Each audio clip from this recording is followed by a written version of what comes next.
fundamental y de gran relevancia hoy en día, y invitarla a trabajar en la Convención Constitucional, y para ello hemos invitado hoy a dos ilustres candidatos, que son Carolina Pérez y Cristian Viera. Así que, Caro, ¿te queréis partir presentando? Ya, pues, genial. Un gusto estar con el colectivo Memoria UC.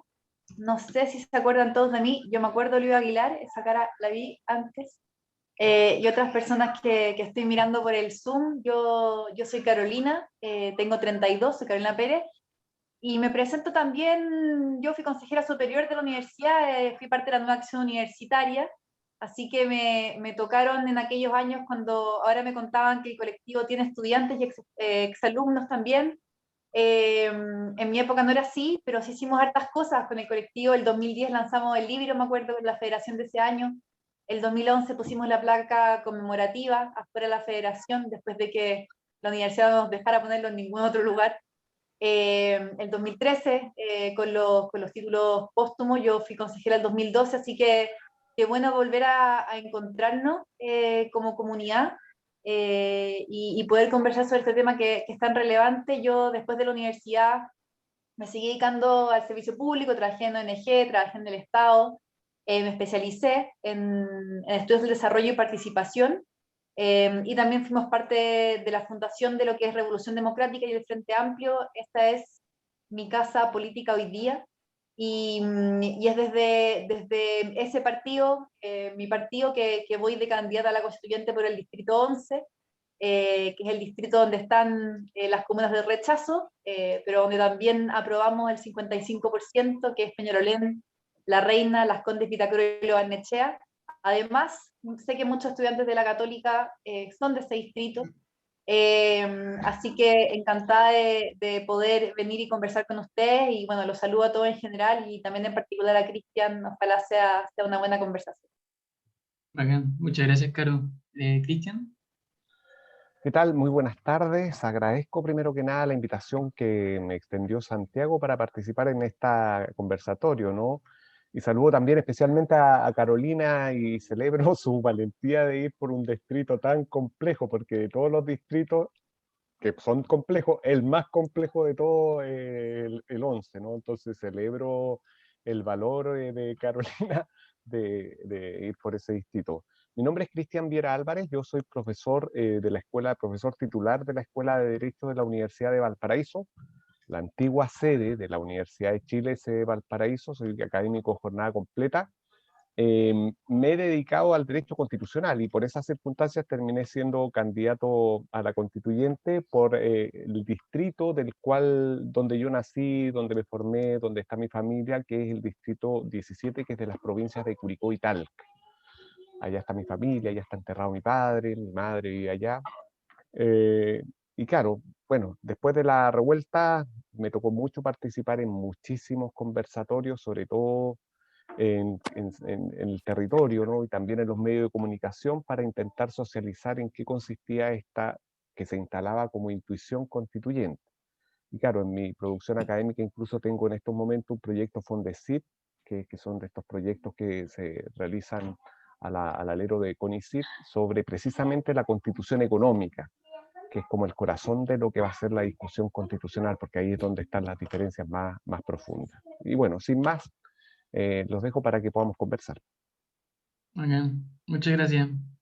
Hoy día la sesión vamos a estar un poquito cortitos de tiempo, esperamos terminar más o menos 7:30, así que vamos a pasar directo a las preguntas, ojalá tener un poco de espacio para tener preguntas del público. La estructura va a ser la misma que antes, las dos sesiones anteriores. Vamos a tener 3 preguntas nuestras y vamos a abrir el espacio para preguntas del público que pueden ser sobre esta temática o sobre lo que les interesa en verdad sobre los candidatos que están en su distrito. Ahí vean ustedes. Así que ya, pues, la primera pregunta que queremos hacer es relativa como al legado de la dictadura cívico-militar en la Constitución. Eh, este año ha sido movido, la revuelta y luego la pandemia pues, han puesto un poco en entredicho el modo de producción predominante en nuestro país, pero sin embargo, a pesar del creciente consenso que hay sobre esta materia, en especial el último año, hemos visto candidatos de izquierda como Narváez mirando al pasado y rescatando términos como el Plan Marshall, con Boric desde la izquierda y de Boris desde la derecha, promoviendo el co-gobierno empresarial en la discusión pública, que es algo más o menos impensado hace 3 años. con los medios de comunicación tomando una posición crecientemente opositora a las políticas sociales del gobierno. A pesar de todo esto, pareciera seguir habiendo una cantidad enorme de reacción contra la posibilidad de superar el imperante modelo neoliberal. Esto es fácilmente observable con uno ve como a Patricio Melero, que es ferro defensor y participe de las políticas económicas, estatales y sociales del legado de la dictadura, asumiendo como ministro del Trabajo. También se puede observar viendo las entrevistas de dirigentes gremiales que van apareciendo semanalmente en el Mercurio, la Tercera. Entonces pareciera que el legado de Pinochet y Guzmán no va a ser tan fácil de dejar de lado, a pesar del creciente consenso que hay sobre ello. Entonces, ante esto nos gustaría saber cómo ven ustedes la discusión que se dará en general sobre los principales ejes programáticos de la dictadura cívico-militar y su legado en la convención. Esto tomando en cuenta la dispersión que hay en la izquierda y la sobrerepresentación de la derecha. ¿Creen ustedes que es posible llegar a algún consenso que asegure la superación del Estado subsidiario y las lógicas que produce? Para esto nos gustaría partir con Cristian. A ver, frente a la pregunta de cómo se dará la discusión, no tengo idea, ¿no? Eso depende de la composición de la constituyente. Pero quisiera detenerme en la afirmación sobre el legado de la dictadura porque es algo que hemos normalizado en nuestra vida cotidiana, ¿no? Porque detrás del paradigma neoliberal hay un principio que es lo que da nombre al tipo de modelo de desarrollo que nosotros hemos llamado en Chile, que es el Estado subsidiario, ¿no? El famoso principio de subsidiariedad, que dicen que está en la Constitución. Y eso es falaz, eso no es efectivo, ¿no? ¿Dónde dicen que se encuentra este famoso principio en términos constitucionales? Que se encuentra en un artículo 1 de la Constitución cuando se hace referencia a los grupos intermedios, y también en otro artículo muy escondido, en el 19, número 21, inciso segundo, que habla sobre el Estado empresario. El primero tiene que ver con la existencia de grupos que no son ni el Estado ni las personas. Ahí no está hablando de un determinado modelo económico, sino que reconocer algo muy evidente, que en la sociedad y en nuestra convivencia política están las personas, está el Estado, pero también hay otros grupos que se despliegan. Nada más, un reconocimiento evidente, así como, por ejemplo, están las universidades, un grupo intermedio. Pero el inciso segundo del artículo 19, número 21, lo que establece es una regla de actuación del Estado como empresario, nada más. Bueno, a partir de ahí se hace toda una construcción teórica que es bien tosca, le diré, ¿no? O sea, es una construcción que tiene una escasa densidad conceptual. De hecho, con motivo del proyecto de investigación en que estoy metido, acabo de adquirir un libro muy interesante, si lo quieren ver, que se llama Los economistas del presidente Pinochet, que es la tesis doctoral de Juan Gabriel Valdés, que estaba publicada en Cambridge University Press, pero ahora se tradujo al español y está publicado ahora recién en el Fondo de Cultura Económica. Y yo he trabajado estos temas y yo siempre llegué a la convicción de que había como dos problemas. Uno, la escasa densidad conceptual de la fundamentación neoliberal, primera cosa, y lo segundo, que además existía una visión dogmática en cuanto a la economía. Y eso lo he trabajado. Bueno, Juan Gabriel Valdés lo dice mejor que yo, ¿no? Con otras palabras. O sea, el problema del neoliberalismo no es las buenas razones que fundan un determinado modelo de desarrollo, sino cómo el gran éxito político de las propuestas neoliberales se traducen en cómo terminan colonizando el sentido común, ¿bien? Y normalizando una determinada perspectiva para nuestra convivencia. Ese es el gran éxito neoliberal. Entonces, a tu pregunta, Santiago, ¿cómo se va a dar la discusión? Eso es muy complejo, porque lo que hay que hacer es romper un canon cultural, porque el neoliberalismo colonizó nuestra vida cotidiana.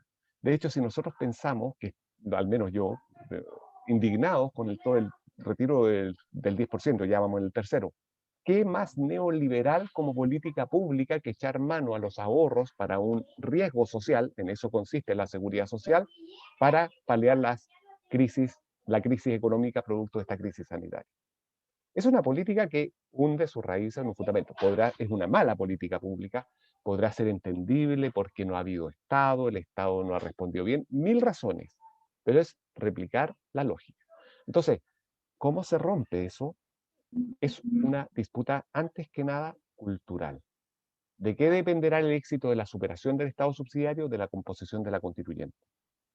¿Por qué porque principalmente en la derecha, pero también en algunos sectores de la exconcertación, yo creo que no están conscientes aún de lo que significa superar las premisas neoliberales. Y las premisas neoliberales suponen una concepción distinta de la democracia, una concepción antropológica diferente, es decir, que no es solamente el individuo en soledad el único actor de nuestra convivencia política, y por cierto, una comprensión sociológica diferente. Porque en la comprensión sociológica los neoliberales entienden que todo es un orden de mercado, ¿no? La catalaxia, en términos de Hayek, que es uno de sus principales autores, en el sentido que todas nuestras relaciones humanas están mercantilizadas. Eso podría decir. Muchas gracias, Cristian. Caro. Y es interesante la pregunta y súper amplia sobre el legado de la dictadura y de la constitución de la dictadura, ¿cierto? Yo creo que hay varias cosas que decir y no voy a repetir algunas de las que dijo Cristian para aportar, pero primero tenemos un modelo de democracia, una democracia secuestrada, ¿cierto? Que sufrió ciertas reformas con algunos cambios constitucionales, pero donde siguieron existiendo los quórums supramayoritarios, un tribunal constitucional que opera como tercera cámara, con miembros que son nombrados de manera cuoteada, que tienen atribuciones preventivas, que no debiese tener, ¿cierto? Tuvimos en algún momento los senadores designados, bueno, se sacaron, seguíamos con un sistema electoral que fue binominal por muchos años hasta que cambiamos al proporcional de Omt. Tenemos también un sistema hiperpresidencialista, donde el Ejecutivo tiene mucho peso en las discusiones de leyes que se pueden debatir o no, y las materias de esa ley.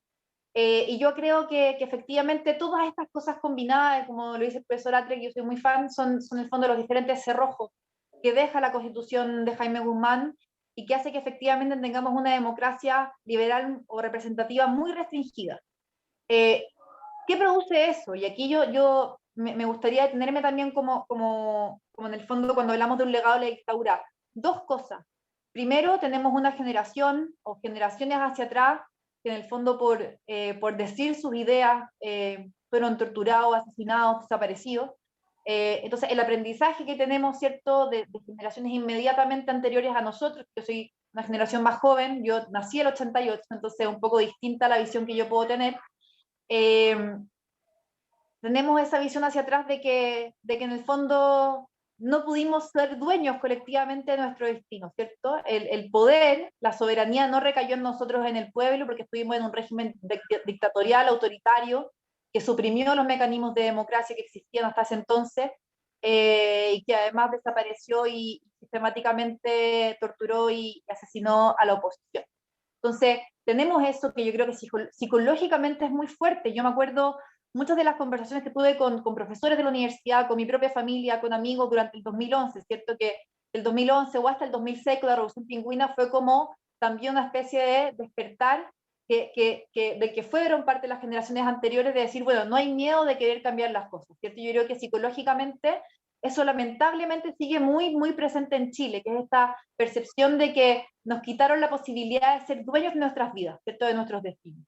Y yo sí miro con harta esperanza este proceso constitucional, la convención que es paritaria, que están los pueblos indígenas, porque nos permite prefigurar la democracia que sí queremos, ¿cierto? A mí me causa mucha esperanza pensar en los niños, niñas y adolescentes que entienden una democracia que es distinta, donde la enseñanza, en el fondo, que subyace a este ejercicio es que nosotros ponemos las reglas de nuestra convivencia y si no nos gustan podemos cambiarlas, no nos pueden obligar.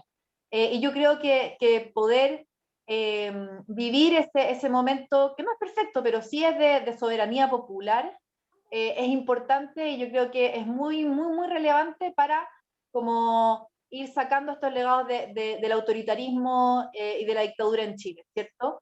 Y que sigue muy presente en sectores de la derecha, que en el fondo impiden que, digamos, que podemos decidir nuestros destinos y siguen, ¿cierto?, bajo estas lógicas autoritarias del pasado. Yo creo que en términos de democracia, poder avanzar a una democracia que sea participativa, paritaria, a un Estado que sea plurinacional, nos hace saldar varias deudas que van más allá del autoritarismo de la dictadura, ¿cierto? Por ejemplo, nos ayudan a saldar deudas entre el Estado de Chile y las naciones indígenas como la nación mapuche, aymara, Rapa Nui, etc. Yo ahí creo que hay algo relevante de lo que nos podemos hacer cargo. y ampliando esos mecanismos de democracia, ¿cierto? Avanzar una democracia que sea participativa y que, por ejemplo, tenga mecanismos de democracia directa, donde ejercitemos la ciudadanía, no solamente cada 4 años o cuando se vote, sino que efectivamente haya iniciativas populares de ley, plebiscitos a nivel local y regional, referendos revocatorios para algún tipo de autoridad. Yo creo que eso también va a revitalizar y va a hacernos dueños en el fondo de nuestra democracia, que creo que es algo que en Chile lamentablemente aún no pasa porque seguimos con estas reglas que atan a la democracia, ¿cierto? Y en segundo lugar, con respecto a lo que se refería Cristian, que me parece muy relevante, efectivamente tenemos, Jaime Guzmán diseñó una democracia que era servil a un sistema, ¿cierto? Económico, social, que es el sistema neoliberal, y que nos impedía poder cambiarlo. Yo creo que efectivamente ya vamos a poder hacernos cargo de hartas cosas. Dice muy bien Cristian que no está la subsidiariedad establecida, así como subsidiariedad en la Constitución, y yo me acordaba de otros ejemplos mientras él hablaba, como por ejemplo la libertad de enseñanza, ¿cierto? Que más se entiende, o lo he interpretado el TC como libertad de empresa, de cerrar, abrir, vender establecimientos educacionales, y que fue parte importante del argumento que la derecha usó en su momento en contra de la ley de inclusión.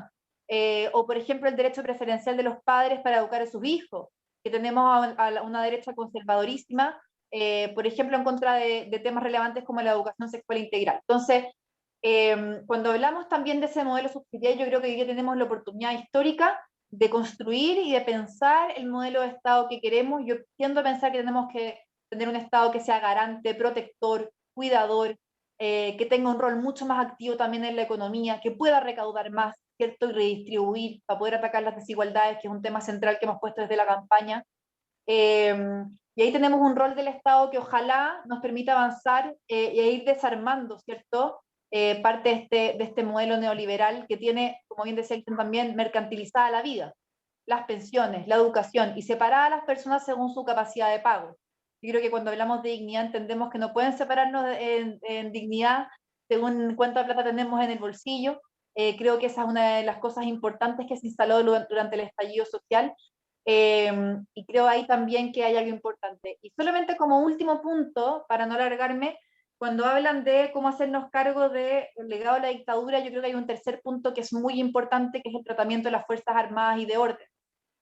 Cuando hablamos de una refundación de las Fuerzas Armadas y de Carabineros, yo estoy pensando, y como estamos hablando de memoria, en poner, por ejemplo, la transparencia y los derechos humanos al centro de cómo debiesen ser nuestras Fuerzas Armadas y de orden. Para que no se repita lo que no se debe repetir, y ahí me refiero directamente al estallido social, ¿cierto? O sea, muchas de las cosas que prometimos que nunca más iban a pasar en este país volvieron a pasar durante el estallido, y tenemos jóvenes con víctimas de trauma ocular, muertos. Así que eso como tercer punto me pareció también importante mencionar. Bacán. Muchas gracias. Muy interesante lo que proponían los dos. Eh, Ahora pasaremos a la segunda pregunta, que ahora es sobre memoria, en específico. Los derechos humanos y la memoria son cuestiones de existencia muchas veces inciertas en nuestro país. Varios autores han diagnosticado esto. Bengoa lo clasifica como una enfermedad, Mulián lo entiende como una falta de historicidad por parte de nuestro país. Y esto no es algo que se observe también, de nuevo, solo desde la izquierda. Centros de pensamiento de derecha, tales como el Instituto de Estudios de la Sociedad, han diagnosticado también la profunda fractura social, cultural, también económica, que generó la dictadura cívico-militar en la sociedad, y la incapacidad de la sociedad chilena, al menos en su configuración actual, de generar algún tipo de consenso sobre ello. Pareciera ser muchas veces que estas temáticas, al ojo de quienes actualmente nos gobiernan, reposan en un principio de inercia, que ya fue denominado por Diego Portales como el peso de la noche, ¿no? De que la tendencia casi general de la masa al reposo es la garantía de la tranquilidad pública. Eso dijo Portales. Entonces, ante esto me gustaría saber cómo podemos trabajar nosotros por una constitución que, al contrario de aquel principio portaliano que se basa en la inercia, entienda la memoria colectiva como un ejercicio activo y permanente de recordar nuestras más pesadas tragedias para así poder mirar hacia el futuro. Ahora nos gustaría partir con Carolina. Es una pregunta súper buena y también súper integral, ¿cierto? Porque hay algunas cosas como bien concretas, se ha hablado del derecho a la memoria a nivel constitucional, creo que eso es muy relevante, y creo que se ejemplifica en cosas bien concretas, como cada vez que asume un gobierno de derecha quieren cambiar la palabra dictadura en los textos escolares por gobierno militar, como un clásico de los gobiernos de derecha en este país. Y creo que cuando hablamos del derecho a la memoria, nos hacemos cargo también de los procesos que hemos vivido como sociedad y cómo le hemos sido capaces de poner nombre, entregar justicia en la medida de lo que se ha podido en este país, que nos dio mucho, y reparar, ¿cierto?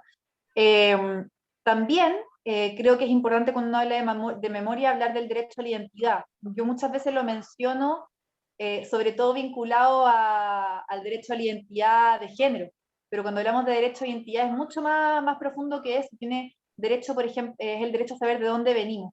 Y yo creo que eso también es muy importante y constitutivo de una sociedad que es sana. Ahora, también hay algunas acciones que en general vienen del Ejecutivo, no tienen que ver con lo constitucional, pero quiero igual mencionarlo.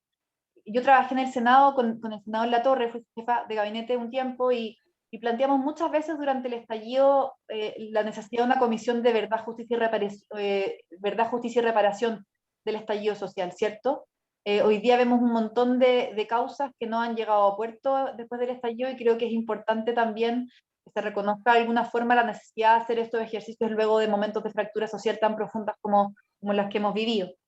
Y además quería hablar de un tema que me parece irrelevante. Yo me acuerdo que en su momento revisé muchísimo lo que fue la Constitución colombiana del 89 o el 90, que siempre me equivoco, que sabe el profesor, se va a acordar mejor que yo. Pero 91. el 91 es. Y ahí hay toda una conceptualización de lo que es, bueno, para el caso colombiano que es distinto al chileno, ¿cierto? Pero que tiene que ver con la paz, la ciudadanía y la paz. Y deriva de ese texto constitucional todo un programa que yo en su momento revisé, educativo, para las diferentes escuelas en Colombia, que tiene que ver de cómo educamos en la paz y cómo educamos en la democracia. Y es bien interesante, porque en Chile en general se habla de educación ciudadana, ¿cierto? Que es como que fuera un ramo y te enseñaran cosas de lo que es ser ciudadano. Esta visión, por ejemplo, era cómo practicar la democracia entendiendo que es algo que se ejerce, más que se traspasa mediante el relato. Y, y te explicaban, por ejemplo, en la malla curricular colombiana, cómo ejercitar la democracia en el ejercicio de las matemáticas, del lenguaje, de las ciencias naturales, y en el fondo potenciado una metodología educativa para, por ejemplo, aprender a llegar a acuerdos en el aula, para aprender también de los disensos. Y yo creo que cuando hablamos de memoria, tenemos que tener en el fondo una pedagogía que se haga cargo de la historia de nuestro país, pero al mismo tiempo que nos forme para que esas cosas no se repitan. Y creo que una formación en democracia es fundamental.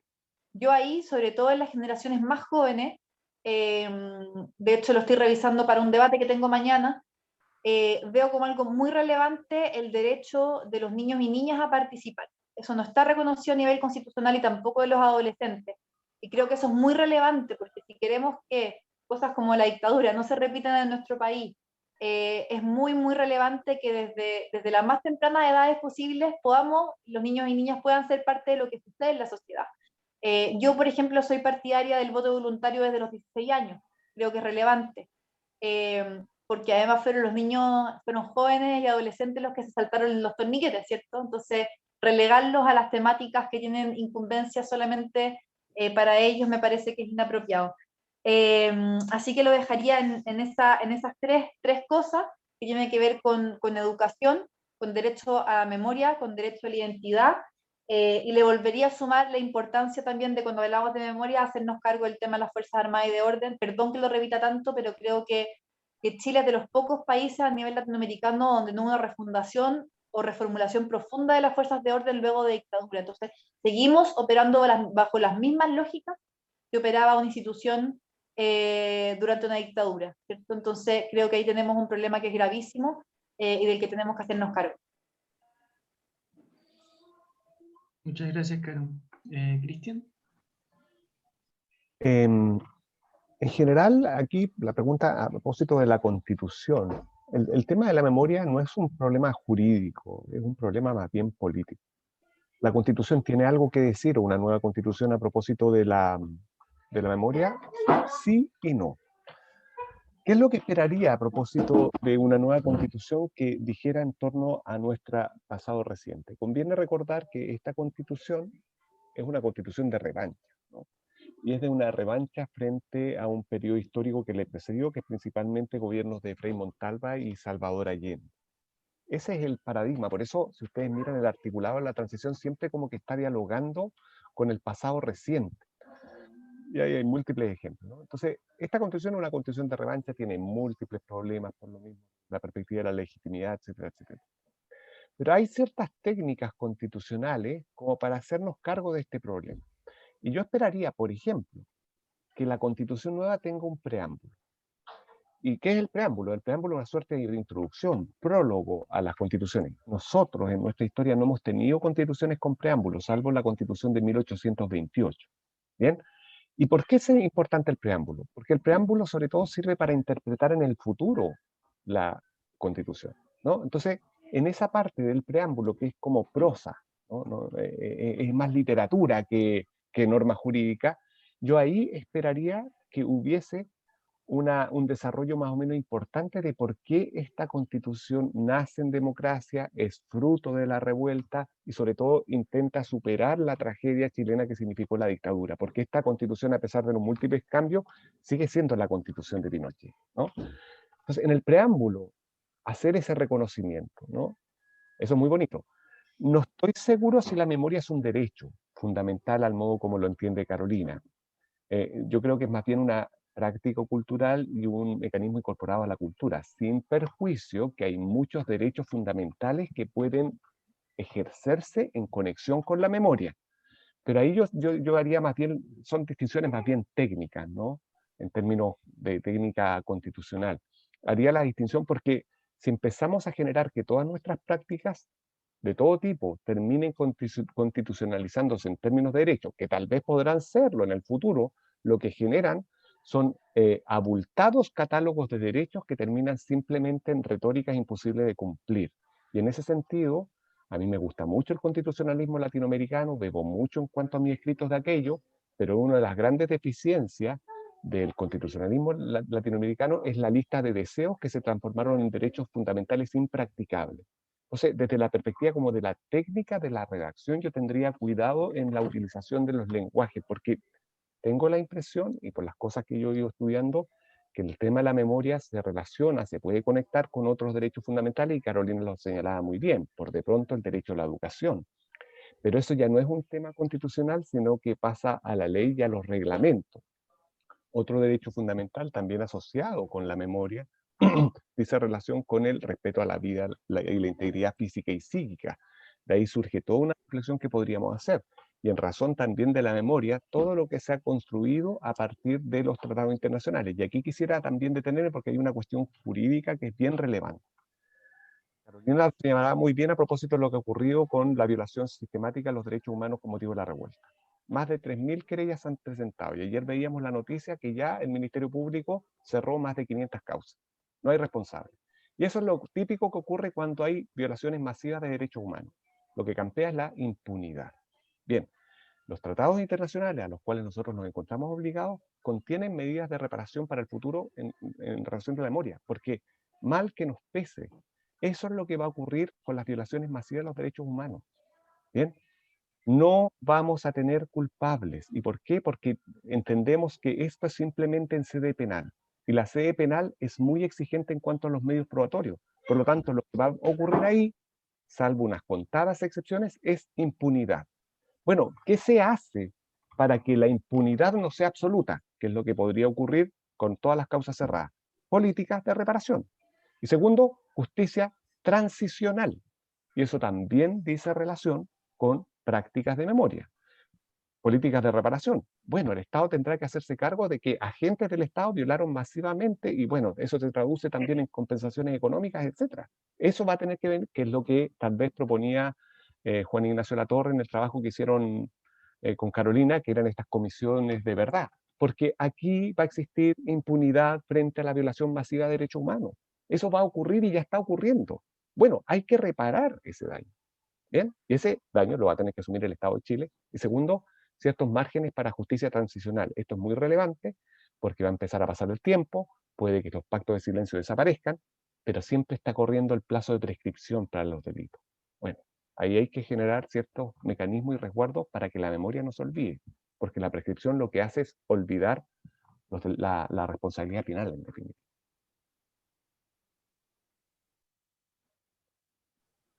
Gracias por la respuesta de ambos. Ahí está anotando un poquito lo que van diciendo ambos. Muy interesante. Ahora, esto último que dijiste, Cristian, tiene un poco que ver más con esta pregunta, la que viene ahora, que, eh, bueno, si mal no entiendo, la jurisprudencia hoy realizada en torno a la Constitución actual ha enfatizado que las materias relativas a derechos humanos se encuentran incorporadas en la Constitución por medio de los tratados internacionales vigentes y actualmente ratificados, y no tanto en la Constitución en sí. Entonces, la pregunta que viene refiere más a que así, uno, ustedes encuentran necesario incorporar a los derechos humanos más en sí en la Constitución, y de ser así, ¿qué importancia le otorgan ustedes al reconocimiento de los derechos humanos en la Constitución y de qué manera puede variar este reconocimiento de cómo se plantea en la Constitución actual? Y también, más específicamente, capaz en un trabajo más imaginativo, ¿qué palabras deberían destacar ustedes, creen, aquí? Me gustaría partir con Cristian.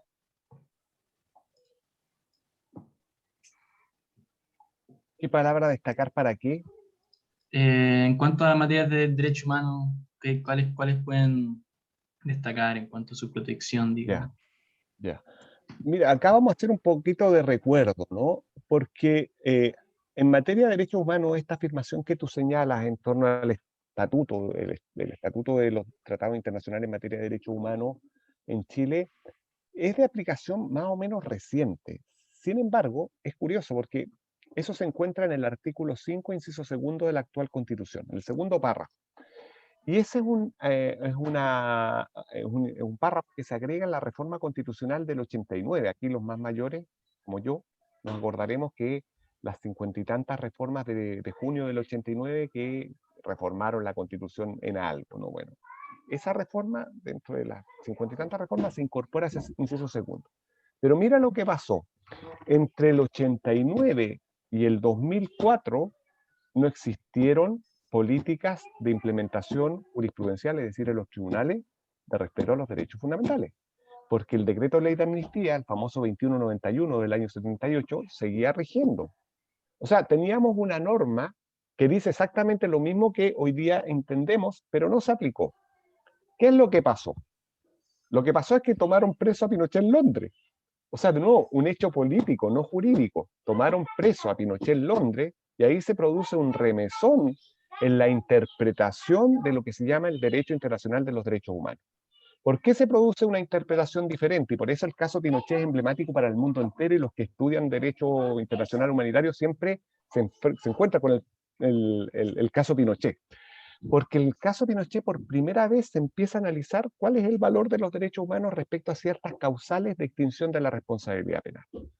Entonces, el caso Pinochet entra en tensión con dos ideas que son muy clásicas. Por un lado, acuérdense, Pinochet estaba detenido en Londres a partir de una orden que emanó de la Audiencia de Madrid por hechos ocurridos en Chile.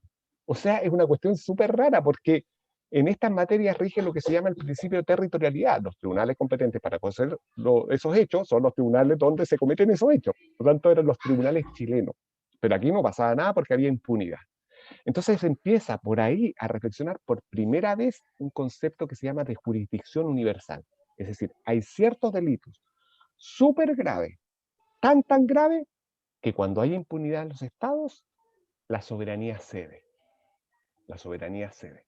Y aquí los tribunales del mundo son competentes. Por eso, en Londres, tanto la High Court como ¿cómo se llama? Cámara de los Lores, lo que hace es se cargaron el principio de la soberanía nacional en esa materia. Y por eso es tan impresionante ese caso. Entonces, teníamos ese inciso, que era del año 89, nunca se aplicó, y empezamos a cachar que podría haber una interpretación diferente a partir de la detención de Pinochet en Londres. Y después hay dos casos que son emblemáticos, que haciéndose cargo de esa reflexión que empieza a surgir a comienzos de los 2000, tenemos dos casos muy emblemáticos. Uno, el caso del Monacid Serrano Confisco del año 2004, sentencia de la Corte Interamericana de Derechos Humanos que condena al Estado de Chile. Pues en este caso era no ejecución política, sino que desaparición forzada de personas, caso del Monacid Serrano, condena al Estado de Chile, y el otro es un caso bien escondido, contemporáneo al Monacid Confisco, que es el caso Sandoval, que es de Rancagua, pero ese es un ejecutado político. Es un ejecutado político. Y ahí, por primera vez, 2004, los tribunales de justicia dejan de aplicar la amnistía como una causal de extinción de la responsabilidad penal. ¿Por qué? Porque esos crímenes no se amnistían, no se indultan ni prescriben, ¿vale? O sea, ¿qué teníamos? Teníamos algo del 89, pero pasaron casi 15 años para que empezara a tener vigencia. Entonces, claro, lo que tú dices, Santiago, es que es verdad. La justicia hoy ha enfatizado el valor de los derechos humanos, sí, pero es más bien 15 años después de esa reforma. ¿Y por qué? Porque ocurrieron ciertos hechos en nuestra vida que llevaron a una interpretación diferente.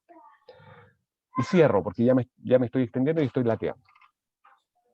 ¿Cómo debería ser el tratamiento de los derechos humanos? Primero, un catálogo robusto de derechos fundamentales, de primera generación, por cierto, civiles y políticos, pero también un catálogo robusto de derechos sociales. ¿Bien? Y segundo, también con una referencia a los tratados de derechos humanos, ¿ah? De derechos humanos ratificados por Chile que se encuentren vigentes. ¿Por qué es tan importante? Porque por esta referencia a los tratados se nos puede meter el demonio. Que los tratados internacionales nos terminen siendo vinculantes, circunstancia que hay tratados que no tienen nada que ver con derechos fundamentales y pueden tener dentro de la estructura de las normas una jerarquía superior. Y ese es el problema que ocurre con los tratados comerciales. Entonces, en materia de tratados internacionales, una referencia expresa a los tratados internacionales de derechos humanos firmados y ratificados por Chile que se encuentran vigentes. Segundo, un catálogo robusto de derechos fundamentales. Eso, y perdón que me haya extendido. No, perfecto, muchas gracias. Me pareció muy interesante eso último que dijiste, porque yo ahora estoy teniendo clases de constitucional con Marisol Peña y es increíble el intento de pasar gato por liebre, digamos, sí. Eh, que O ella sea, que no asume me extraña, perfectamente que se interpreta sí, inherentemente derecho no, humano. Pero, sí, no, pero es que en el caso de Marisol, o sea, Marisol, ella enseña desde su comprensión y su comprensión política y sus convicciones que están fuertemente condicionados por un paradigma que en general no es el que se trabaja hoy. claro, sí. Vale, muchas gracias. ¿Caro? No tengo tanto que agregar porque siento que Cristian nos dio como una, como una clase que fue muy interesante, así que le agradezco mucho. Sobre la óptica de derechos humanos, yo creo claro, yo también acá soy de la postura de tener un catálogo que sea robusto, que incluya los de primera generación y los derechos sociales. Ahí estoy muy, muy de acuerdo. También, en el fondo, la separación entre los tratados internacionales que tienen que ver con derechos humanos, que tienen que estar especificados en la Constitución. Perdón, lo rayaba en el tema, pero como estoy además viendo la Convención de Derechos del Niño y no se reconoce a los niños como sujetos de derecho, ese, por ejemplo, es otro tipo de tratado internacional o acuerdo internacional, convención en este caso, que debe ser incorporado como principio rector, ¿cierto?, de cómo vamos a tener el tratamiento de derecho. Y solamente quería agregar para la conversación, porque me parece muy interesante, más allá del catálogo de derechos, en el fondo, cuál es el rol de provisión del Estado para esos catálogos, ¿cierto? Porque generalmente lo que se dice es, no, que si todo es derecho, bueno, después cómo se cumple. Es un poco mentiroso, porque si nosotros miramos esta Constitución, el derecho a la salud no existe propiamente tal, es el derecho a elegir la salud, ¿cierto? Y entonces no le permite al Estado o al rol que se le dio tener, por ejemplo, una preponderancia o darle una preponderancia importante al rol de lo público, ¿cierto? A lo que es de previsión estatal. Entonces, ahí hay dos cosas. Uno, el catálogo de derechos, con todo lo que mencionaba Cristian, muy de acuerdo. Después, el rol que tiene el Estado con respecto a esa previsión o entrega de derechos o garantía de derechos. Yo creo que ahí hay algunas cosas que son relevantes. Que se habilite constitucionalmente que pueda haber un seguro único universal de salud y que sobre eso pueda haber, por ejemplo, la participación de privados, ¿cierto? Como seguros complementarios. Me parece importante que esté sobre la mesa. Hablamos también, por ejemplo, de que se habilite una renta básica universal, que es algo en lo que yo personalmente creo, ¿cierto? Eso habla también de que existe un derecho a un piso económico mínimo para poder vivir. Hablamos, por ejemplo, programáticamente de que haya un sustento constitucional a lo que es la ley de identidad de género. Por eso yo también hablo, por ejemplo, del derecho a la identidad. Entonces, creo que hay varias cosas que se van relacionando con lo que va a ser el trabajo legislativo posterior, o que ya existe en el fondo, para que haya concordancia y sea coherente con las cosas que queramos. Esa es la idea, ¿cierto? Con las que no queramos, no. Que yo creo que son relevantes, y ahí entra también el rol del Estado. Por ejemplo, cuando hablamos de la Convención de Derechos del Niño, el tema de la provisión por parte de, me olvidé el nombre nuevo que tiene el Sename, pero el Sename, ¿cierto? Ahí también hablamos de cuál es el rol del Estado. Es un rol en la ley, hasta el día de hoy, explícitamente subsidiario, explícitamente, ¿cierto? Se ha hablado auxilio, ahora se ha hablado aporte, pero en el fondo es donde el Estado no esté. Sí, es verdad, Nancy, lo que dice, tiene recursos millonarios, pero ojo que la lógica detrás del Sename, y esto no es una lógica de la dictadura, que creo que es importante, que yo aprendí mucho sobre este tema, la lógica del Sename viene del siglo XIX, donde efectivamente teníais diferentes organismos privados o comunidades, la iglesia, por ejemplo, que cuidaban niños y el Estado les aportaba plata. Esa es la lógica que se ha tenido para el tratamiento y cuidado de niños que necesitan en el fondo de ese tipo de cuidado, porque no tienen una familia, etcétera, etcétera. Y esa lógica es la que siguió. Entonces, más allá de que los recursos puedan ser millonarios, porque efectivamente es un presupuesto que se ha aumentado, es la lógica de distribución de esos recursos y de cuáles, por ejemplo, son las acreditaciones para diferentes centros para poder funcionar, ¿cierto? Y ahí, bueno, investigaciones como la del 2017 de la PDI, etcétera, nos han demostrado que no se cumplen con normas básicas, por ejemplo, para el cuidado de los niños, y hay una violación sistemática de derechos, de hecho, se dijo explícitamente con respecto al Sename en Chile. Y por último, está bueno, el tema del Estado y cómo garantiza, y ahí está el cambio que decía Santiago, salir del sistema del Estado subsidiario. Y por último, el rol del derecho a la propiedad, que a la derecha le encanta decir que la izquierda no cree en la propiedad. Yo creo que efectivamente tenemos que ser capaces de tener un derecho a la propiedad tratado de manera diferente, ampliar también lo que significa propiedad, sobre todo, por ejemplo, con respecto a los bienes comunes naturales, que ya te cambia muchísimo, muchísimo de cómo entendemos hoy día la propiedad, y también el uso social de las cosas. O sea, hoy día no se entiende el suelo, por ejemplo, cuando hablamos de derecho a la vivienda o de la ciudad, que por lo demás tampoco, yo creo que tienen que estar en el catálogo y hoy día no existen, o el hábitat, no se habla del uso social del suelo, ¿cierto? Y ahí tenemos también que saber contrapesar mejor, porque hoy día lamentablemente en la Constitución actual la propiedad pesa muchísimo, ¿cierto? Pesa tanto que a veces pesa más que derechos sociales. Y de hecho ha sido la forma en que, o por ejemplo, hacer negocio. Y ha pesado tanto que se ha ocupado sistemáticamente como argumentación en contra de leyes que yo creo que han sido buenas, que pueden ser buenas.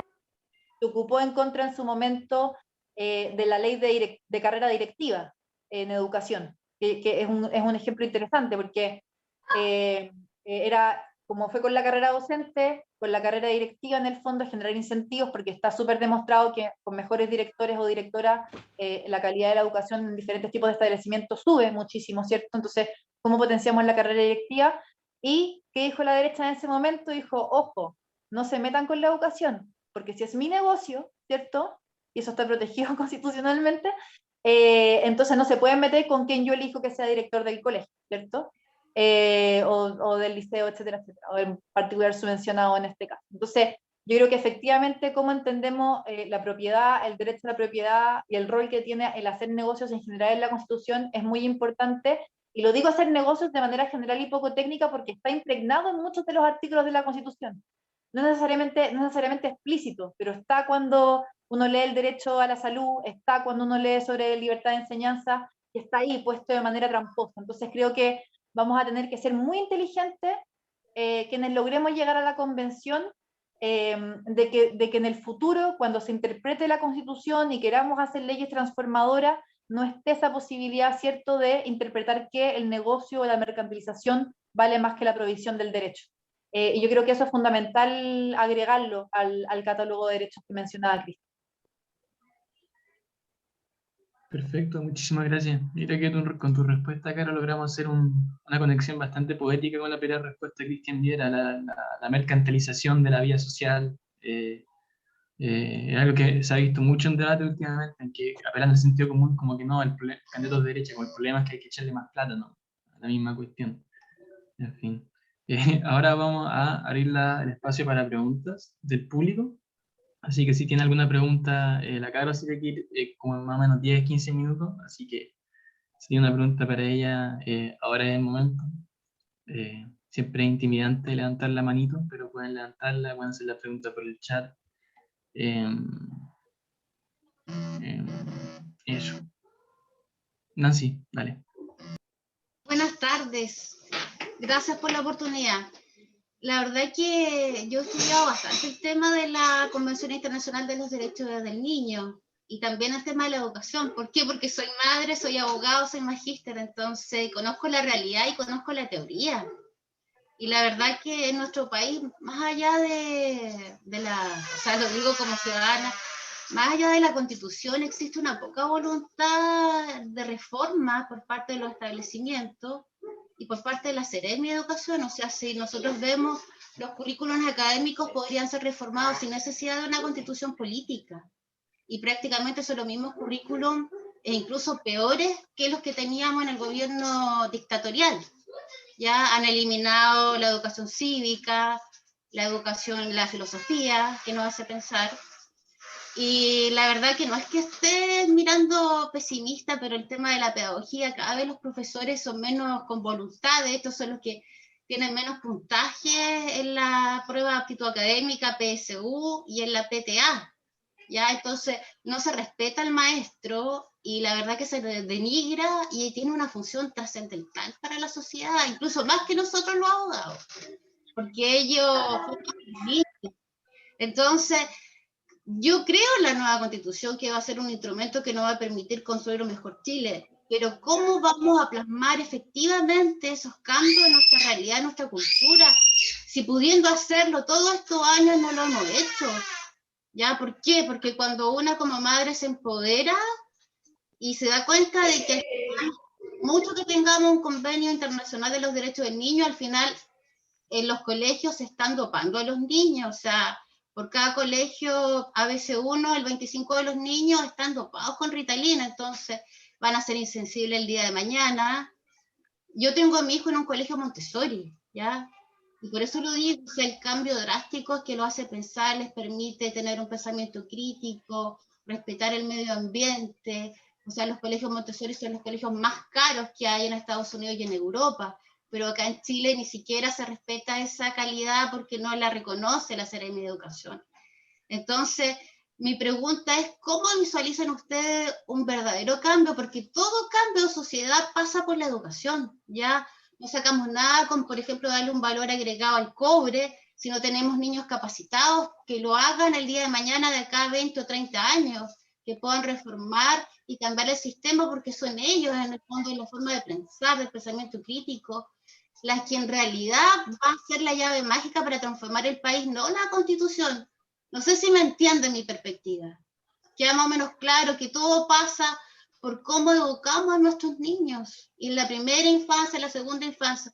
Entonces, ¿cómo visualizan ustedes un cambio trascendental en ese plano?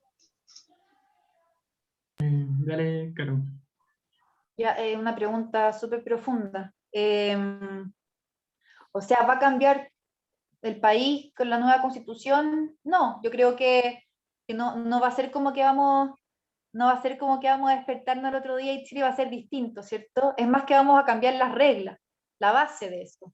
Pero después de cambiar la base viene todo un ciclo de transformaciones, ¿cierto? O sea, no solamente importante por quién votamos para la convención, para tener, como yo pienso que tiene que ser, para lograr 2/3 que logren acuerdos más o menos mínimos y 1/3 antineoliberal, ¿cierto? Que sea capaz de rechazar o vetar políticas o visiones neoliberales en la nueva constitución. Yo creo que vamos a poder sentar las bases de ese país que soñamos y vamos a tener que también hacernos responsables del siglo que viene. O sea, imagínate, ganamos la convención y perdemos la o las cámaras, o lo que haya después, que no sabemos qué va a pasar, que es interesante igual, pero perdemos el legislativo. Bueno, ¿cómo nos hacemos cargo de ese ciclo de transformaciones, ¿cierto? O gobierno a la derecha. Entonces, tenemos ahí algo que es un ciclo de como esta nueva democracia, y tiene que ver también con cómo vamos haciéndonos cargo de las nuevas reglas que nos ponemos, ¿cierto? Y eso es un ciclo que es largo, o sea, no va a ser así solamente este proceso constitucional. Ahora, sobre el tema también de la educación,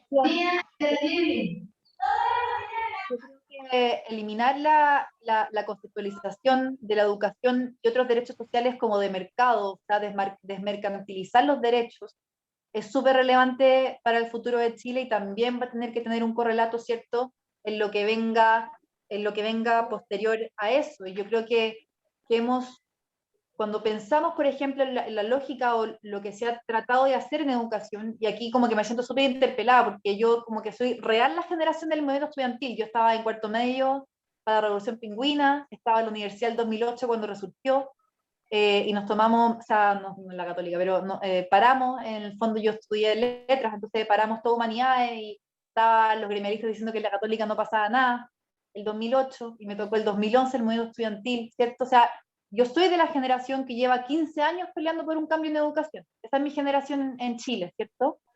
Y yo creo que algo que aprendimos como generación y que no sabíamos, que quizás los más viejos sabían, solo nos tocó, ¿cierto?, hacer todo este proceso para entenderlo, es que efectivamente no podíamos cambiar las cosas porque esta democracia estaba capturada. Y yo me acuerdo toda la evolución que tuvimos, pidiendo, por ejemplo, gratuidad el 2011, y después pidiendo un plebiscito porque nos dimos cuenta de que en verdad cambiar la educación era muy difícil, y yo creo que el paso también siguiente, para tener ese cambio cultural profundo y que se da en muchos niveles, no sea solamente en este nivel, ¿cierto?, mucho más profundo que lo que voy a decir, pero yo también creo que pasa con el cambio en la democracia que vamos a construir. Y yo creo que poder construir una democracia participativa es fundamental. Y acá pienso mucho también en materia de educación en los niños, niñas y adolescentes. Pienso en cómo van a ser incluidos en la convención constitucional y en el proceso constitucional. El reglamento, eso se va a discutir, ¿cierto? Cómo se va a acompañar también desde los diferentes establecimientos educacionales este momento en que los niños tienen algo que decir, las niñas tienen algo que decir. ¿Cómo? Y aquí quizás, yo quizás estoy intentando hacer una constitución un poco más maximalista, pero a mí me gustaría que, como bien decía Cristian, por ejemplo, con el tema del preámbulo, las constituciones tienen en el fondo todo lo que es propiamente derecho constitucional y técnica, pero también dan cuenta de los desafíos de un momento de nuestro país, ¿cierto? Ese preámbulo es importante porque es parte de nuestra memoria, nuestra historia, y cómo logramos en el fondo sacudirnos de la constitución de Pinochet, y al mismo tiempo también de hacernos cargo de otros desafíos que quizás no hemos cuajado como sociedad, como es el feminismo. Yo creo que tiene que decir que la educación no debe ser sexista, porque las niñas y las mujeres hemos sido suficientemente discriminadas en ese ámbito. Creo que tiene que hablar, por ejemplo, del momento global que tenemos de emergencia climática, porque el Estado tiene un rol, porque como sociedad tenemos un rol. Entonces yo creo que también ahí hay una incorporación de... y que tiene mucho que ver con cambios culturales y civilizatorios, creo yo, que son relevantes para el futuro. Oye, ya hace poquitito, yo voy a computador. No me extiendo más porque ustedes responden la pregunta. Cristian, no sé si queréis meter un poco la cuchara. No, comparto el diagnóstico de Carolina. Bacán. Acá en el chat tengo una pregunta de Yerko, y después Miki. Yerko pregunta, ¿cómo garantizamos derechos que algunos no consideran derechos, como el del aborto, en la Constitución? Imagino Caro también, ya que está ahí. Sí, pero que parta Cristian, porque Ya, igual hablé dale, caleta. Cristian, ya. Así yo segura. Aquí hay una cuestión que hay que distinguir, porque nosotros tenemos la sensación como a nivel iletrado que el cumplimiento de los derechos depende de la existencia de mecanismos judiciales para reclamar los derechos. Y eso es un error. O sea, los derechos fundamentales no existen porque existen mecanismos para reclamar cuando estos son violados. ¿Bien? Porque sobre todo cierta literatura progre y sobre todo en materia de derechos sociales, intenta persuadirnos, decir, oh, hay que poner el recurso de protección para los derechos sociales. O sea, no digo que no sean necesarias las acciones de tutela de derechos fundamentales, por cierto que son necesarias, pero siempre son muy de escaso impacto y rendimiento en la práctica, porque los casos que se terminan judicializando en nuestra vida cotidiana siempre son de este porte. Entonces, la judicialización de los derechos fundamentales no resuelve el problema político de los derechos fundamentales. Por lo tanto, a la pregunta, ¿es que acaso con la judicialización, es decir, que existan mecanismos, acciones de reclamo de los derechos fundamentales, vamos a mejorar la efectividad en la existencia de derechos fundamentales? La respuesta es no. ¿Bien?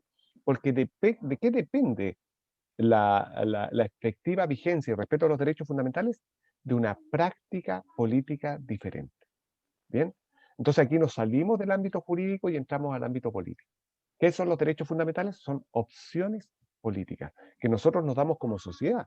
Y cuando nos damos esas prácticas políticas que terminan siendo en costumbres, se produce un cumplimiento de estos derechos fundamentales. O sea, el derecho de propiedad, por tomar el ejemplo que señalaba Carolina, no es derecho con tanto vigor porque existe el mecanismo de tutelar de resguardo de la propiedad, es porque está incorporado en la cultura ese respeto. De hecho, quería mostrarlo, hay un librito que se llama El costo de los derechos. Tampoco depende de la plata, porque el contradictor de derecha siempre dice, no, mira, ¿sabéis qué? Los derechos sociales están muy bien, pero hay que poner la regla de la responsabilidad fiscal, porque eso sí que son caros, hay que financiarlos, salud, educación, seguridad social. Falso. Los derechos fundamentales todos son caros, y hay un librito que el que quería mostrar que se llama El costo de los derechos, Sunstein y Holmes, profesor de Harvard y el profesor de Yale, que señalan, oye, todos los derechos fundamentales son caros. Y hacen, ¿cierto? Como trabajan con categorías de análisis económico del derecho, le ponen tabla y valor.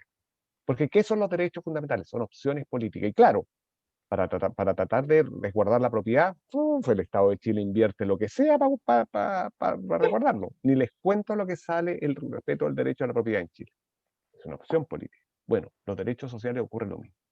Y a la pregunta del aborto a Yerko, yo la verdad creo que el derecho al aborto no es un tema constitucional, sino que legal. Lo que tiene que ocurrir en todo caso es que la Constitución no sea un problema, como lo es en la actualidad, para que esto sí se pueda discutir en donde se tiene que discutir, que es el Congreso. Entonces, ¿qué es lo que creo? Que la Constitución deje de ser un problema para que no existan equívocos en torno a la protección constitucional de la vida, porque la trampa está en la protección del derecho, la ley protege la vida del que está por nacer, por ahí es donde están los problemas, que la Constitución no sea un problema para que legislativamente discutamos sobre el aborto. Y desde la perspectiva de los derechos de las mujeres, ahí sí un derecho amplio, en el cual se incorpora el aborto, que algo enunció Carolina sobre la identidad de género, que son los llamados derechos sexuales y reproductivos. Eso sí tendría un estatuto constitucional, pero esos derechos sexuales y reproductivos se relacionan con la autonomía de las mujeres y que es más amplio que el solo aborto. Entonces, a la pregunta, incorporar ese derecho como un derecho muy nuevo que está hoy en disputa y gracias al movimiento de la feminista, porque ahí viene lo que significa el desarrollo del aborto, que la Constitución deje de ser un problema para discutir la despenalización del aborto y que luego esa discusión se dé a nivel legislativo, que es la discusión política. Sí, yo voy a agregar porque estoy súper de acuerdo. De hecho, nuestra propuesta habla de derechos sexuales y reproductivos, que van en el marco también de cómo se ha tratado civilizatoriamente de manera internacional. Y ahí solamente para profundizar un poquito, porque quizás no todos entienden que se habla cuando se habla de derechos sexuales y reproductivos, que tiene que ver con la autonomía, pero tiene que ver con, por ejemplo, la información. Entonces, por ejemplo, cuando uno habla de la ESI, de la educación sexual integral, iría en línea, ¿cierto? Un proyecto de educación sexual integral con los derechos sexuales y reproductivos, porque tiene que ver con el acceso a la información. Tiene también que ver con, por ejemplo, el acceso anticonceptivo, o sea, poder tener planificación familiar. Y eso podría ir, o sea, y eso va, por ejemplo, se correlaciona directamente con el acceso a métodos anticonceptivos en el aparato de salud pública. Y también tiene que ver con, en el fondo, la autonomía y poder decidir, y eso tiene que ver, por ejemplo, con una eventual ley de aborto libre que establezca plazo, que establezca, en el fondo, yo ahí y quiero hacer la distinción, porque muchos hablan de despenalización. Despenalizar es seguir condenando a las mujeres a abortar de manera clandestina, bajo un estigma social que no corresponde, ¿cierto? Así que me gusta hablar de legalización, por supuesto más allá y con plazo, como es en muchos países del mundo, y ahí cuando hablamos de derechos sexuales y reproductivos, yo creo que efectivamente es súper importante trabajarlo, y voy a poner otro ejemplo. Por ejemplo, cuando uno habla de acceso a la información, y esto también se habla desde niñez a adultez, ¿cierto? Hablar de derechos sexuales y reproductivos y el rol del Estado con respecto a eso es súper importante, y yo lo mezclo un poco con el famoso "con mi hijo no te metas" de la derecha, que en su momento alegaban cuando se repartía la píldora del día después, los anticonceptivos, las campañas de concientización sobre métodos anticonceptivos, etc. Y es relevante, porque por ejemplo, si uno ve los casos de abuso sexual infantil, la mayoría ocurren en los hogares, ¿cierto?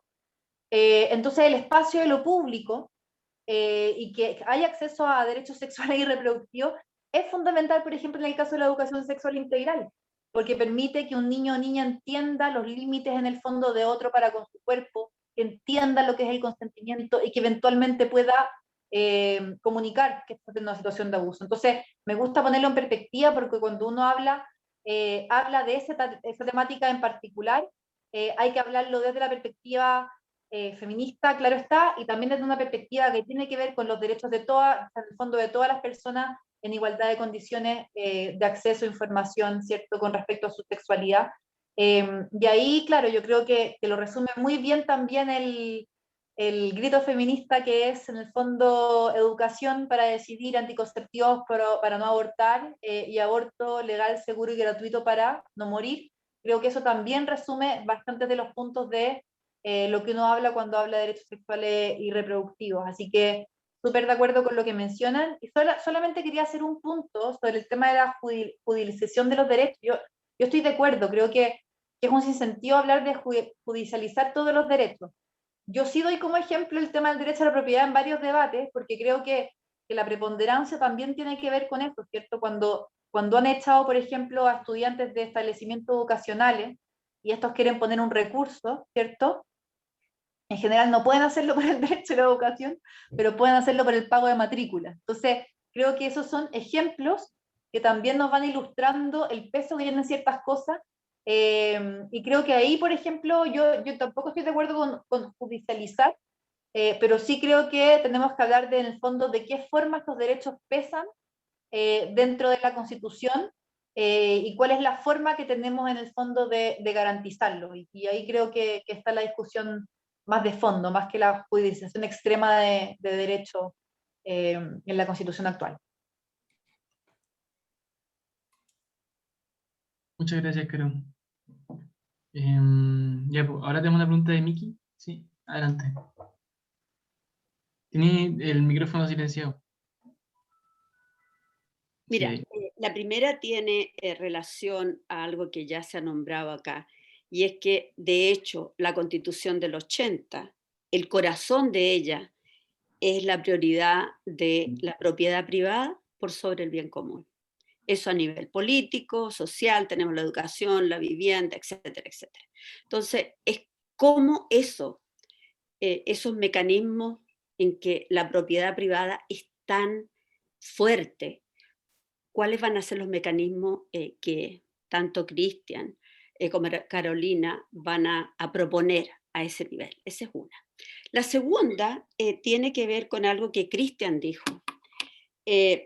Lo que significa para mí la internalización un poco de la economía, la globalización no solamente nos unifica en términos de la producción y el consumo, sino que también en las formas, diría yo, de gobierno. O sea, qué significan los mecanismos de relaciones sociales que significan una constitución, y cómo es posible que la soberanía nacional se entre a supeditar por derechos internacionales. Entonces, por ejemplo, con respecto a lo que hablaba de Pinochet, que hubo una ley en que es supeditada la parte internacional por sobre la soberanía nacional. Yo trabajé por mucho tiempo a nivel estatal con el bienestar del niño, y muchas veces tenía el problema de que niños mexicanos ya eran ciudadanos norteamericanos, pero estaban sin un tutor ya dentro del territorio nacional. Entonces, generalmente esos niños van a adopción. ¿Qué es lo que hacíamos? Ah, perfecto, tiene una tía, tiene un pariente en México, esos niños se vuelven a México. Ah, pero es que el juez solamente controla la parte territorial. Ah, no, pero hay un derecho internacional, que es el derecho del niño, que lamentablemente Estados Unidos no lo ha ratificado. Y a pesar de eso, nos hacían caso y terminábamos con todos los niños viajando constantemente a México, ¿ya? A reunirlos con sus familiares. Y ahí tenemos un ejemplo como la parte territorial que los jueces a veces solamente manejan y cómo el derecho internacional supedita ya al derecho nacional. ¿Cómo lo harían ustedes? O sea, yo creo que tenemos las condiciones perfectas en un proceso de globalización de superar este nacionalismo por mantener leyes internacionales. Eso sería.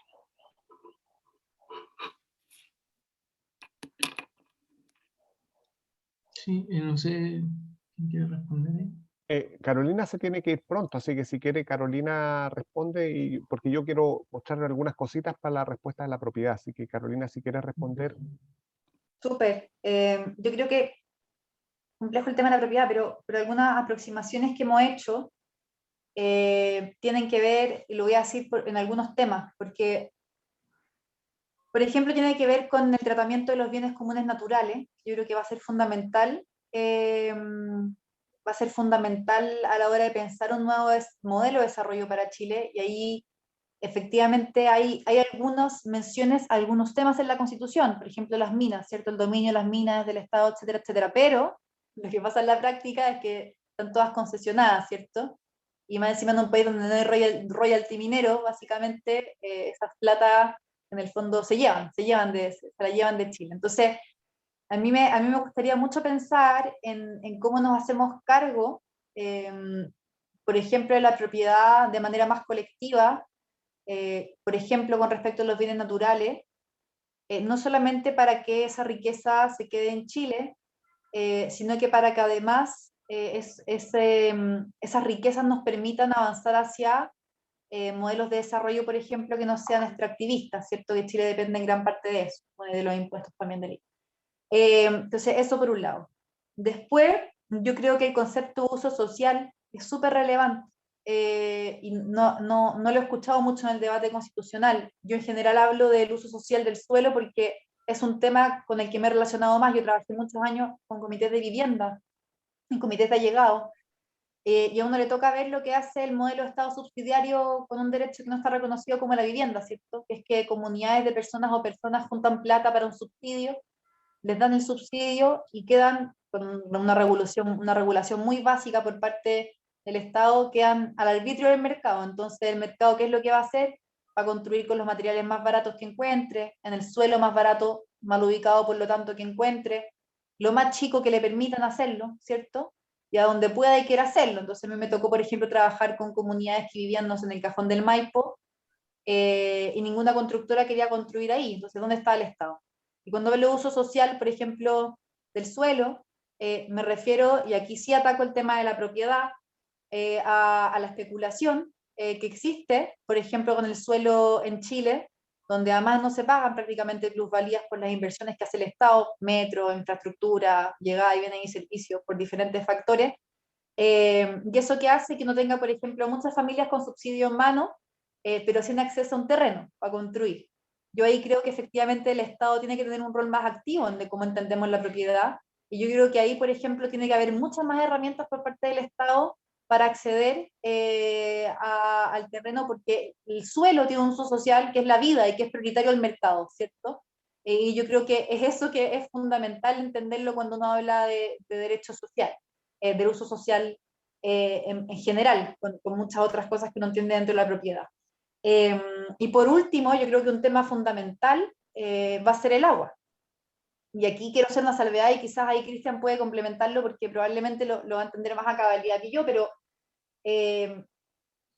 no solamente tenemos hoy día en el fondo el uso sobre derechos de agua privatizado en Chile, en la bolsa y todas esas cosas que hemos escuchado, sino que en general las propuestas constitucionales tienen que ver con que el agua sea un derecho humano, ¿cierto? En línea con lo que se dice internacionalmente. Pero lo que muchos candidatos y candidatas no mencionan es que no quieren que eso sea regresivo. En el fondo, la mayoría de los derechos de agua ya se entregaron en Chile, ¿cierto? Y existen figuras muy caricaturescas para referirse a eso. Yo trabajé mucho tiempo como ATIMA, con Rodrigo Mundaca, que trabaja el tema del agua y él se refiere al gabinete hídrico. O sea, toda la gente vinculada, por ejemplo, al gobierno que tiene muchos derechos de agua. Y que acumula, ¿cierto? Agua para el consumo humano. De toda razón. Y ahí efectivamente a mí me gusta cuando nos referimos a la propiedad, no solamente hablar hacia el futuro, sino que hacia atrás. Yo creo que Chile tiene que recuperar democráticamente el agua. Y eso no solamente que sea reconocida como un derecho para que después eso se regule hacia el futuro con los derechos de agua que quedan, sino que cuando tenemos bienes naturales comunes tan esenciales para la vida como es el agua, como es el suelo, etcétera, bueno, tenemos que hacernos cargo hacia atrás también. Y yo creo que efectivamente vamos a tener que tener esa discusión muy en profundidad sobre la recuperación democrática del agua una vez que la reconozcamos como derecho. Yo creo que ahí va a estar el punto de diferencia dentro de la oposición, ¿cierto? Porque yo este debate lo he tenido muchas veces y la mayoría quiere reconocer el agua como derecho, más no quiere recuperar democráticamente los derechos que ya fueron entregados a perpetuidad en Chile. Entonces, yo creo que también la discusión sobre cómo nos hacemos cargo de cómo se entendió la propiedad antes va a ser fundamental.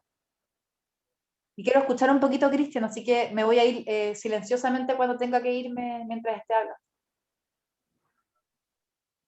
Santiago, ¿me dejas compartir pantalla? Que quiero mostrar algo. Ya deberías poder. Ya. No venía preparado, pero esto lo he presentado en varias ocasiones. Miren, acá está. Ay, es que tengo el gato encima del teclado, no lo puedo. Lo que quiero hacer, este es el derecho de propiedad en Chile. Una lata. Bla, bla, bla, bla. Aquí, hoy mi gatito, espere, ay, perdona, gatito. Y ahí, 5 constituciones. El derecho de propiedad. Chile. Todo esto. Constitución española, alemana, colombiana, francesa, irlandesa. ¿Qué hay detrás de eso? La intuición de Miki es correcta. Aquí hay un modelo que se construye a partir de un paradigma. Pero quiero decir un par de cosas sobre el derecho de propiedad. Esto que está acá arriba, esto es típico y puede estar en cualquier constitución y no pasa nada, ¿no? La propiedad, aquí hay unos problemas. Por aquí se mete el demonio. La propiedad sobre bienes incorporales, que son derechos. Y por ahí ha llevado que de todos los derechos fundamentales, el más importante sea la propiedad. Pero miren lo absurdo de la regulación constitucional. La Constitución, que habla de la expropiación. Y si no hay acuerdo, el pago va a ser al contado. Pero si eso puede estar en la ley. Después viene toda la regulación sobre los hidrocarburos, ¿no? Mira lo que dice, el Estado tiene el dominio absoluto, exclusivo, inalienable, imprescriptible de toda la mina, bla, bla, bla. O sea, esto es la reacción de la década de los 70, es la Constitución del 25. Pero ¿dónde está el demonio? Acá, las concesiones. ¿Y cómo se conceden? Miren, por resolución judicial. Y por eso Carolina intuía tan bien qué pasa para atrás. Porque dentro de los límites de la convención hay 2 límites, ¿se acuerdan? Respetar las sentencias judiciales ejecutoriadas y el respeto a los tratados internacionales. ¿Ustedes creen que a quienes pusieron esa cláusula les interesa la certeza jurídica? No, les interesa A, concesiones mineras, y B, lo que señalaba Carolina, derechos de agua. Porque ambos se entregan por, acá está, miren, pues está en la Constitución, resoluciones judiciales. Y sobre el agua, decía Carolina, está acá atrás, al final, ya cayéndose el 24. Los derechos sobre las aguas, que el agua es un bien nacional de uso público, según la ley, pero dice, reconocido, otorgarán a sus titulares la propiedad de ellos. Echa la ley, echa la trampa, ¿no? No hay propiedad sobre el agua, porque el agua es de todos y todas. Pero ¿qué es lo que hay? Propiedad sobre el derecho a aprovechamiento, que es la misma cuestión. Bien, y esa propiedad, ¿cómo se obtiene? Mediante una sentencia judicial. Para a Carolina, sobre todo, que es hay preocupación, hay gente que ha trabajado esto y muy bien se puede intervenir hacia atrás. Y eso hacia atrás se puede intervenir con una cláusula limitativa del dominio que no significa expropiación. Miren lo que dice acá, con esta constitución se puede hacer. Dice, se puede usar cosa de, sin perjuicio de las limitaciones que deriven de su función social. La función social es un límite a la propiedad. Por la función social, eso nos permitiría habilitar, por ejemplo, el derecho al agua, el derecho humano al agua como consumo, al uso doméstico y domiciliario. Pero eso no resuelve el problema del agua, porque eso como mucho es el 4% del consumo del agua. Entonces, no resuelve el problema. El problema tiene que ver con el caudal mínimo hídrico, con el consumo de las empresas, con la sobreexplotación, etcétera, etcétera, etcétera. Un paso va a ser, por cierto, el derecho humano al agua, pero sigue siendo insuficiente. ¿Cómo se puede hacer para atrás? Para atrás se puede hacer utilizando una cláusula que ya está en la Constitución, que es limitar la propiedad en virtud de la función social. Y eso ya ha ocurrido. Un ejemplo. Ustedes no sé si recordarán el tema de las araucarias en Chile. Famoso caso Galletue Confisco. Las araucarias en Chile no se pueden cortar. Entonces, ¿qué es lo que ocurre? Usted es dueño de un predio que tiene araucaria. Las araucarias son árboles y se llaman inmuebles por adhesión. Por lo tanto, son del dueño. ¿Y qué puede hacer el dueño con sus cosas? Lo que quiera, ¿no? Disponer de ella arbitrariamente. Yo corto la araucaria. Bueno, desde el año 2001 usted no puede cortar la araucaria. No puede, porque es un bien nacional de uso público. ¿Y dónde queda la indemnización? Es que no se da yopo, porque hay una cláusula que limita la función social. O sea, a tu preocupación, Carolina, eso ya se está reflexionando. El problema es que quienes reflexionamos de esto estamos muy en la periferia, ¿no? La contrahegemonía al canon. Pero tú debes conocer muy bien a Amaya Alves. Amaya es destacadísima constitucionalista que ha trabajado sobre esto. Yo también he trabajado sobre el tema de la propiedad y todo lo demás. El punto es que lo que tenemos que hacer es convencer a los jueces, que son los que tienen el pandero en este momento con el mango, que la cláusula limitativa de la función social se puede aplicar incluso hoy. Pero quiero tomar... Lo podemos poner más explícito para el futuro. Sí, no. Pero la cláusula de la función social está, y está como estaba en la Constitución del 25. El problema está en que el canon neoliberal lo omite. De hecho, Fermandois, que es un destacado profesor de la Católica, él dice, quiere eliminar esa cláusula porque por ahí, dice tal cual, por ahí se puede meter el demonio. Claro, el demonio es la limitación sin indemnización. Pero miren lo que dicen otras constituciones sobre la propiedad, la preocupación de Miki, que es una preocupación tan... Miren lo que dicen los alemanes, ¿no? Su uso debe servir al bien común. Nada de cosas. O sea, la propiedad tiene derecho a esto, pero ojo, el uso de la propiedad al bien común. Bien, miren lo que dicen los colombianos, ¿no? El interés privado siempre deberá ceder al interés público o social. Esas son cláusulas constitucionales. Miren lo que dice los irlandeses. El Estado puede limitar el ejercicio de estos derechos con el fin de adaptar su ejercicio al bien común. O sea, y he dado ejemplos de países que no son precisamente Corea del Norte. ¿Bien? O sea, hay maneras de limitar la propiedad y no generarlo como este sancta sanctorum de los derechos fundamentales. Yo hago el curso de derechos fundamentales en la universidad y cuando llego a la propiedad siempre digo, el más humano de todos los derechos, burlándome, por cierto, del paradigma constitucional chileno, ¿no? O sea, hay modos en que, por cierto, la propiedad que se tiene que reconocer, en eso yo creo que no va a haber discusión, pero cómo dialoga con el bien común, que en estos momentos no dialoga, porque lo único que prima es el interés individual del propietario. Bien, y a la segunda pregunta, que tenía que ver con la universalización. Cortito, Cristian, me voy a aprovechar de despedir y agradecerte mucho esa última parte y agradecer la invitación. Me hubiese quedado más rato, pero justo tengo a las 8, así que me quedé justito todo lo que pude y agradezco mucho la invitación, la conversación y espero que el colectivo Memoria siga funcionando mucho tiempo más, porque para mí fueron muy inspiradores a la universidad, así que agradecerles mucho el trabajo que hacen. Y un gusto, gracias Santiago por moderar y muchas gracias Cristian por la conversación. Te voy a mandar un mail, bueno, a la Maya también, pues está en mi lista, pero me interesó mucho ese último PowerPoint que presentaste. Que esté muy bien. Muchas gracias, chao, chao. Chao. Y la pregunta de Miki sobre la jurisdicción universal, sí, hay avances, pero hay que tener cuidado con la jurisdicción universal, y esa es la discusión que hoy día se está teniendo sobre el TPP-11, que también es jurisdicción universal, pero es jurisdicción universal para hacer negocio.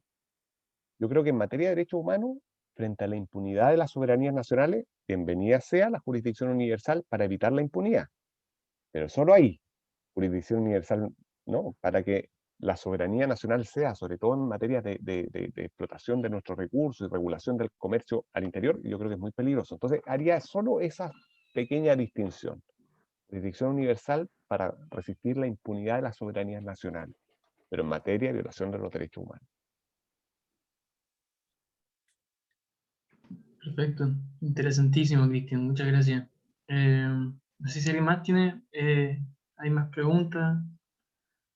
Eh, Espérate, creo que Nancy haya puesto una en el chat. Sí, ahí preguntaba una más derecho al punto. Si tú, Cristian, consideras que los abogados integrantes de las Cortes de Apelación y la Corte Suprema, si tú crees que lo mantendré y lo eliminaré. No, no, no, no. El Poder Judicial hay que mantener un capítulo del Poder Judicial, por cierto, con una definición de en qué consiste la función jurisdiccional, que es una herencia que nosotros traemos desde 1828, ¿no? En eso no hay problema. El problema del Poder Judicial es un problema legal más que constitucional. El problema constitucional está en el nombramiento de los jueces, ¿bien? Y el nombramiento de los jueces yo creo que tiene que ser reformado. ¿Por qué? Porque aquí le cabe un rol muy importante al Poder Ejecutivo, al Legislativo. A mí me gusta más un Consejo de la Judicatura, te diré. Un órgano externo que se dedica a, y así la Corte Suprema no tiene que ver, no tiene que ser juez y parte respecto de los jueces. Yo descentralizaría el nombramiento de los jueces, el Consejo Nacional de la Magistratura, se llama en otros lados, que es un organismo técnico, especializado, transversal, autónomo, que provoca el nombramiento de los jueces. Y por cierto, los abogados integrantes son una figura impresentable en nuestro Poder Judicial. No pueden existir esas figuras. ¿Por qué? Porque son abogados litigantes. Ojalá fueran, por ejemplo, académicos, pero son poquitos. Son abogados litigantes que su único prevención, ojo, tu estudio no puede litigar cuando yo soy abogado integrante. Es una figura realmente impresentable. Deberían desaparecer. El problema es que eso tiene un costo. Ministro suplente. Entonces, claro, como sale caro, la salida barata es los abogados integrantes. Bueno, tener abogados suplentes, perdón, jueces suplentes para las cortes, habrá que inyectar recursos para que tengamos esa figura, pero esperaría que un nuevo sistema de nombramiento, con algo así que se llame, como ocurre en otros lados, Argentina, España, Alemania, Francia, Consejo Nacional de la Magistratura, un organismo autónomo que provoca la designación de los jueces, y por cierto, chao con los abogados integrantes.